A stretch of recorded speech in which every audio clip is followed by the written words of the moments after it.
Sumainyo ang Panginoon, at sumaiyo rin. ang mabuting balita ng Panginoon ayon kay San Juan. Papuri sa iyo, Panginoon. Malapit na ang Paskwa ng mga Hudyo, kaya't pumunta si Jesus sa Jerusalem. Nakita niya sa templo ang mga nagbibili ng mga baka, mga tupat, mga kalapati, at mga namamalit ng salapi. Gumawa siya ng sapanghagupit na lubid at pinagtabuyang palabas ang mga mangangalakal, pati mga baka at tupa. Isinabog niyang salapi ng mga namamalit at pinagtataob ang kanilang mga hapag. Sinabi niya sa mga nagbibili ng kalapati, "Alisin ninyo rito ang mga yan. Huwag ninyong gawing palengke ang bahay ng aking Ama." Naalaala ng kanyang mga alagad na sinasabi sa kasulatan, "Ang aking malasakit sa iyong bahay ay parang apoy na nag-aalab sa puso ko." Dahil dito'y tinanong siya ng mga Hudyo, "Anong tanda ang maibibigay mo upang patunayang may karapatan kang gawin ito?"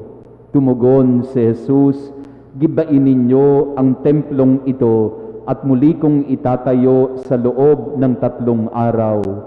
Sinabi ng mga Hudyo, 46 na taon na ginawa ang templong ito at itatayo mo sa loob lamang ng 3 araw? Ngunit ang templong tinutukoy ni Jesus ay ang kanyang katawan. Kaya't nang siya'y muling mabuhay, naalaala ng kanyang mga alagad na sinabi niya ito, at naniwala sila sa kasulatan at sa mga sinabi ni Jesus. Nang pista ng Paskwa, nasa Jerusalem si Jesus. Marami ang sumampalataya sa kaniya nang makita nila ang mga kababalaghang ginawa niya. Subalit hindi nagtiwala sa kanila si Jesus sabagat kilala niya silang lahat. Hindi na kailangang may magsalita pa sa kaniya tungkol sa kanino man, sapagkat talastas niya ang kalooban ng lahat ng tao. Ang mabuting balita ng ating kaligtasan. Pinupuri ka namin, Panginoong Hesukristo. Magandang gabi sa inyong lahat, mga kapatid na naririto ngayon. Pakibati nga, huwag nang magsasalita. Pakibati nga ang inyong katabi ng isang magandang gabi rin sa pamamagitan ng pagtango lamang. So good evening sa ating lahat na naririto ngayon. At gayon din ang kasama natin sa live streaming, nakasama din natin sa pananalangin. Alam naman po ninyo na sa ngayong panahon ng Kwaresma, tayo po ay nagninilay sa sakramento ng binyag. Napaliwanag ko na ito ng unang 2 linggo, pero magandang ulitin. Kasi po, ngayong taong ito, 2021, pinagdiriwang natin ang 500 anibersaryo ng unang binyag na nangyari noong April 14, 1521 sa Cebu. Bininyagan si Raha Humabon, si Reyna Juana, at iba pang mga kalalakihan at kababaihan at mga bata noong panahong iyon. Si Padre Pedro Valderrama, ang paring kasama ni Ferdinand Magellan, siya ang nagbinyag noong 500 years ago. Kaya ngayong darating na April ay gugunitain natin ang unang binyag. Kung paanong gugunitain din natin ang unang Easter Sunday Mass sa March 31 naman. Kaya po, minarapat natin na sa loob ng ilang linggo ng Kwaresma, pagninilayan natin at ipaliliwanag ang mga elemento ng binyag. Nung una, pinagnilayan natin ang pagpapahayag ng pananampalataya.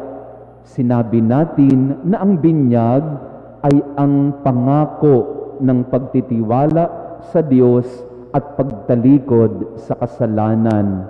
We say yes to God and we say no to sin, to Satan. Nung pangalawang linggo, tiningnan naman natin ang damit pambinyag, ang baptismal garment na puti.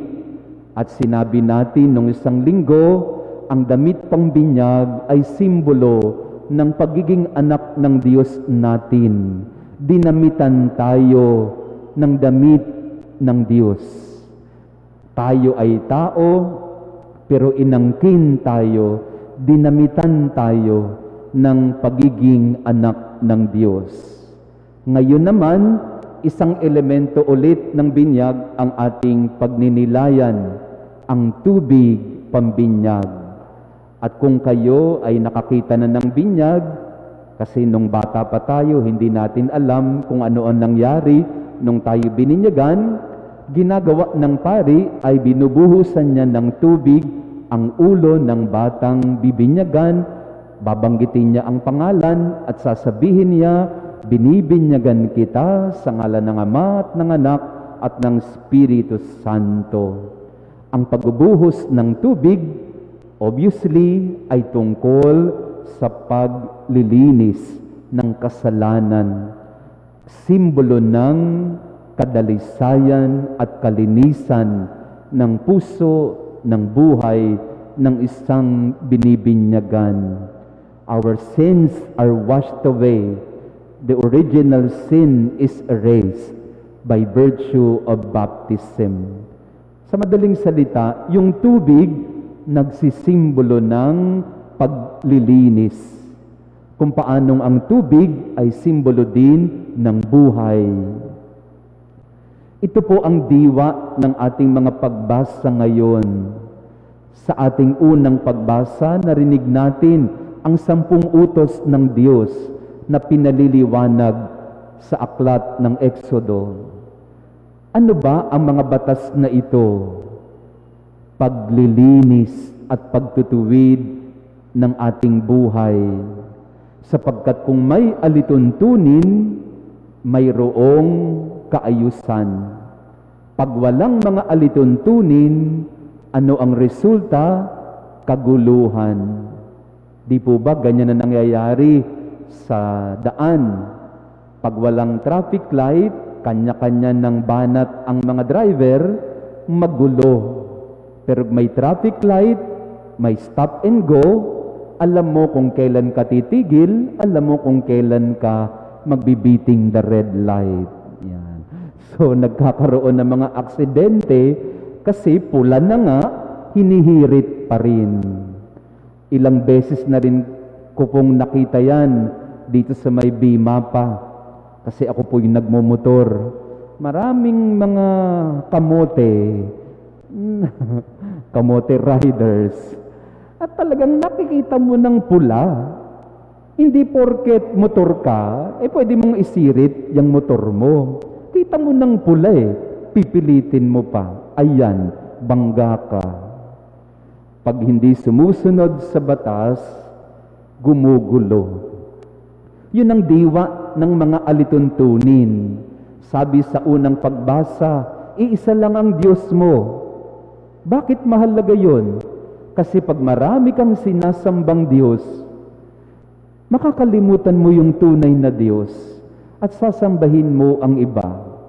Katulad ng salapi, gawin mong Diyos ang salapi. Luluhuran mo, paglilingkuran mo, sasambahin mo ang pera.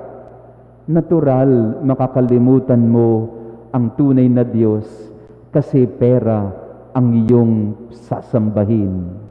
Kapangyarihan, pag ito ang ginawa mong Diyos, kakalimutan mo ang lahat, mapasayo lang ang kapangyarihan at kayamanan. Sinasabi sa unang pagbasa, huwag kang papatay. Natural. Kung sasabihin mo magpatayan kayo lahat, magulo yan. Kung magpapatayan lang tayo kaliwat kanan, anong mangyayari sa ating lipunan? Walang kapayapaan. Si Pope Francis po ngayon nasa Iraq. Pinipigilan siya ng kanyang mga advisor ang sabi nila, Pope Francis, huwag ka nang pumunta sa Iraq. Delikado masyado yan. Anong sabi ng Santo Papa? Kailangan tayong pumunta roon para ipakita natin na pwedeng marating ang kapayapaan. Muslim man sila, Kristiyano tayo, hindi tayo kailangang mag-away-away. Magkakapatid tayo sa iisang Ama. Pag may mga alituntunin, may kaayusan. Yun din ang ginawa ni Jesus sa Ebanghelyo. Bakit niya pinagtataob ang mesa ng mga nagtitinda at nagmamalit ng salapi sa templo? Hindi dahil sa ayaw niyang magtrabaho o magnegosyo ang mga tao. Ang gusto niya lang sabihin, ayusin natin. Huwag niyong gawing palengke ang tahanan ng aking Ama kung saan tayo nagdarasal. Gawin niyo yan doon sa tamang lugar. Kaayusan. Pag may kaayusan, may kalinisan.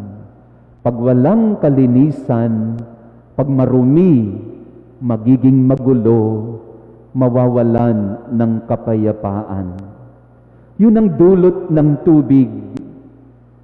Ang tubig, nagbibigay buhay, nagbibigay kalinisan at kaayusan sa buhay ng isang Kristiyano. Sa pamamagitan ng tubig, lumilinis ang ating puso at kalooban. Sa pamamagitan ng paglilinis ng tubig, ang ating buhay ay nagkakaroon ng kapayapaan. Parang nangyayari ngayon sa COVID. Bakit tayo kailangang laging maghugas?